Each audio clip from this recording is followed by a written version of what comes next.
Gus, I don't understand something. Why would Jackal send Amber, not somebody who would try to kill you? Well, it was a test to see if he could do it. Why waste one of his killing machines if it didn't work?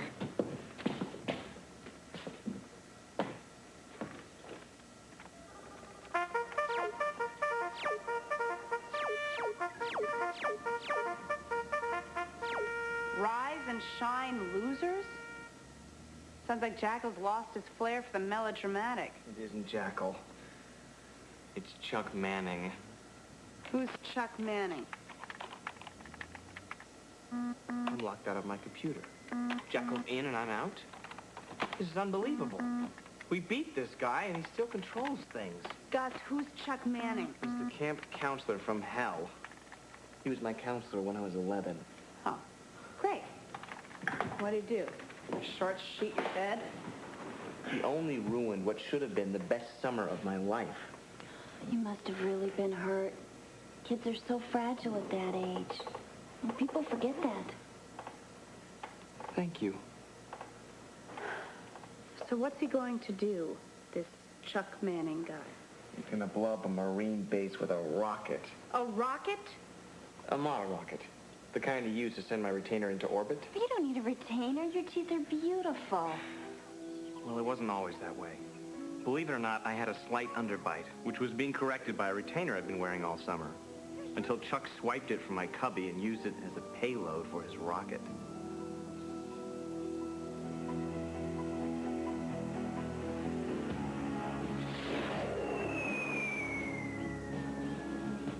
My parents were in Europe, so I couldn't get a replacement for a month. By then, of course, I had to get braces, which pretty much put a dent in 10th grade. See, Chuck was obsessed with winning the Camp Color War. So in the game, instead of 11-year-olds, I gave him some real competition. Marines. Of course, it goes without saying, he loses. Of course. In retaliation, he responds by blowing up a Marine base with a rocket. What, do you live in a barn? Peter, where have you been? What is she doing here? Gus, she can't be here. Okay, she's from the game. Jackal's back. Don't ask me how. He's inside the computer and he's locked me out. And the game tapes aren't in the rack. Well, that's because I moved them to the storage room. The game was over. Am I right? So I moved them. Right over here. I'll go get them. Just hurry. Does she have to do that? What do you care? I don't. I just feel sorry for her, that's all. Gus, the tapes are gone. What? I don't know. The janitor must have moved them. Oh, that's just great. So now there's a maniac camp counselor on the loose and you don't know where he's headed?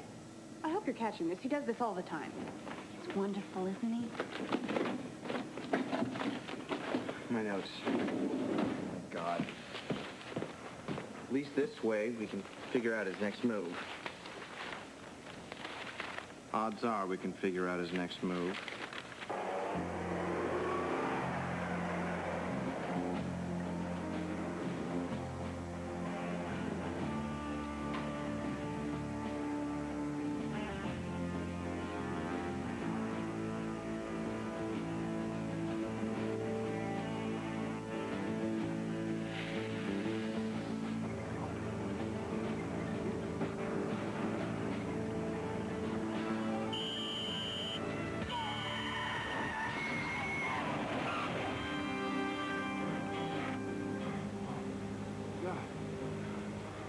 Oh, my God.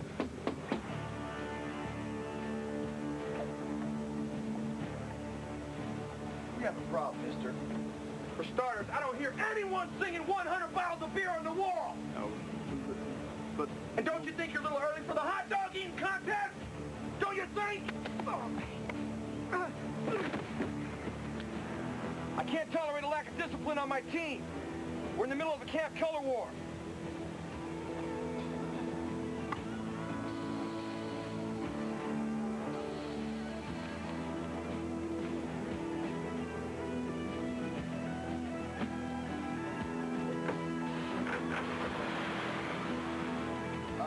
Bottles of beer on the wall, 100 bottles of beer.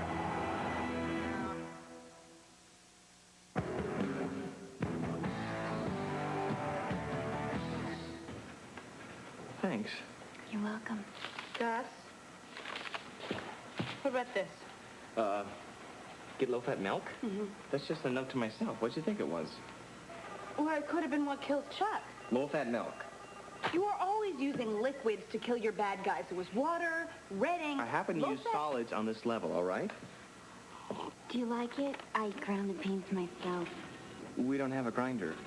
I know, I did it by hand. Oh. You don't even like coffee. This is it. What? I found it. It's the spy guy. Who's a spy guy? The spy guy. It's a shop in Encino that sells spy stuff, you know? Night vision goggles, eavesdropping devices, homing devices.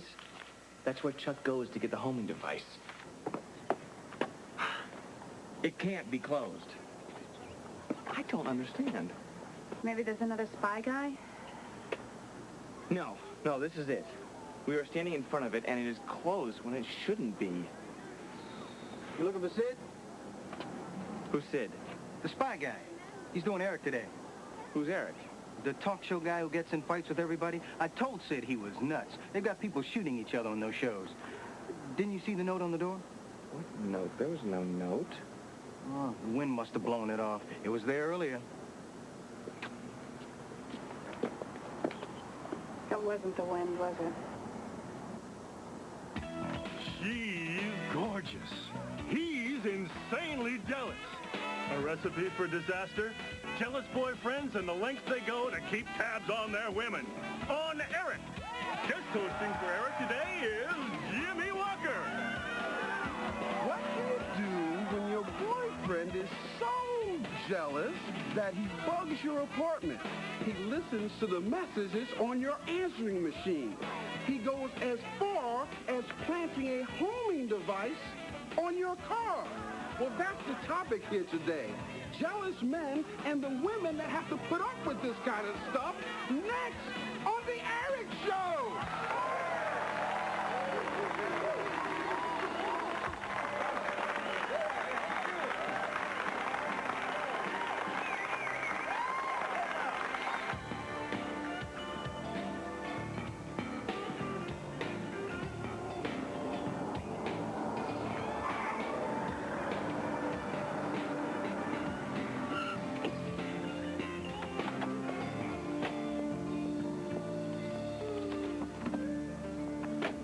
So we throw charcoal at him? That's what kills him? They're fast lights, charcoal soaked in lighter fluid. And you shoot them. Really slows them down, though. So Chuck felt strongly the campfire should be made out of pieces of flint and some twigs. Whereas you barbecue with a quart of lighter fluid and 20 pounds of charcoal. See? It's not that complicated. Unless you try to figure out where the bow and arrow fit in. I just have to shoot Chuck with it. He was the archery counselor, so there's a bullseye on his shirt. Kid, you go ahead. I'm gonna stay here. I noticed some smudges on the chrome. Excuse me, Gus, but how are you planning on walking into a television studio armed with a bow and arrow? Can I help you? Hi, we're looking for the talent coordinator for Eric. We have an audition. Men who hunt, kill, and cook their own dinner. And the women who love them. Down the hall, the left. Thanks. And sometimes this type of jealousy and behavior can be attributed to the individual's own repressed impulses toward infidelity. The jealous person, however, will interpret as actual infidelity this behavior that covers such, well, unconscious impulses in his partner. Thanks, Doc. Our next guest is a man who actually sells eavesdropping devices for a living. Please, let's welcome Sid Julius, a.k.a. the Spy Guy.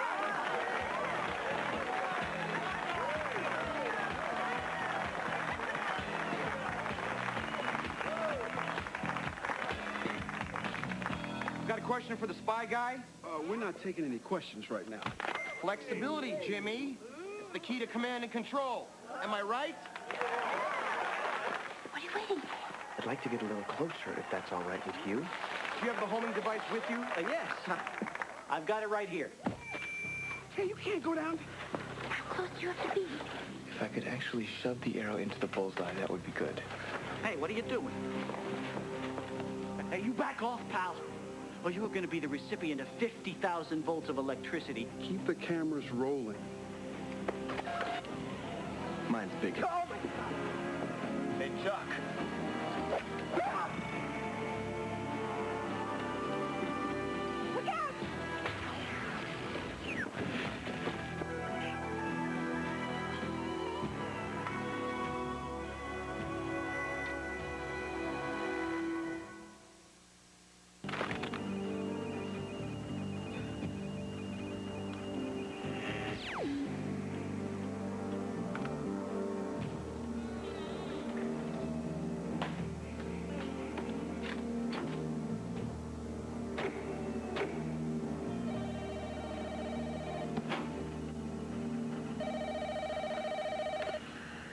Yo. Peter, hey, it's Gus. How's it coming with the computer? Oh, not good. Remember that doomsday computer virus that egghead from MIT developed? You know, this is worse. Well, what's your ETA on cracking it? I don't know. It could be at least another day. Another day? You said 10 hours, 12 tops. Look, it's not that easy, Gus, okay? I mean, Jekyll's into the university mainframe, which means he's got access to the telephone line, which means that any computer that is connected to a telephone line, he can get into. I mean, we're talking banks, defense, air traffic, you name it. I'm doing the best I can, man. You're right, I'm sorry. I'm under a lot of pressure here. I got some lotion for your hands. Amber, please. Okay. I'm sorry, Peter. What were you saying? Tell me, Doctor, what is it about a beautiful woman that turns men's brains into mush? I'm sorry, did you say something? Look, we're heading out towards Arrowhead. Now, Chuck might have one more move before that, but I know he's got to pick up a gross of M80s. Gus? Gus? Peter?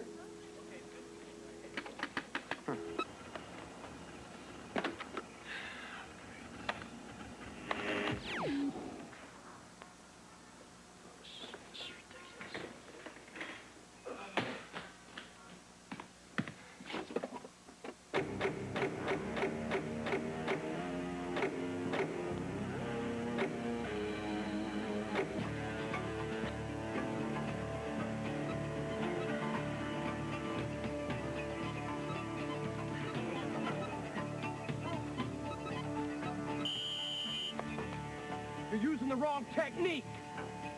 Eyes, screen, keypad.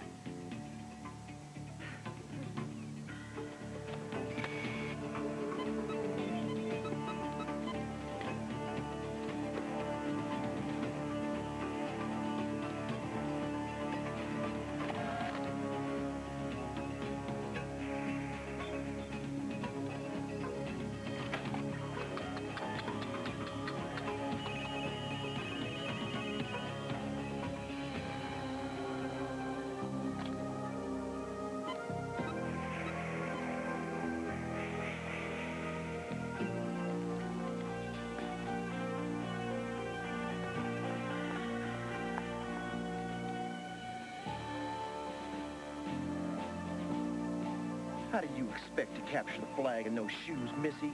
Get back to your cabin and put on some suitable footwear.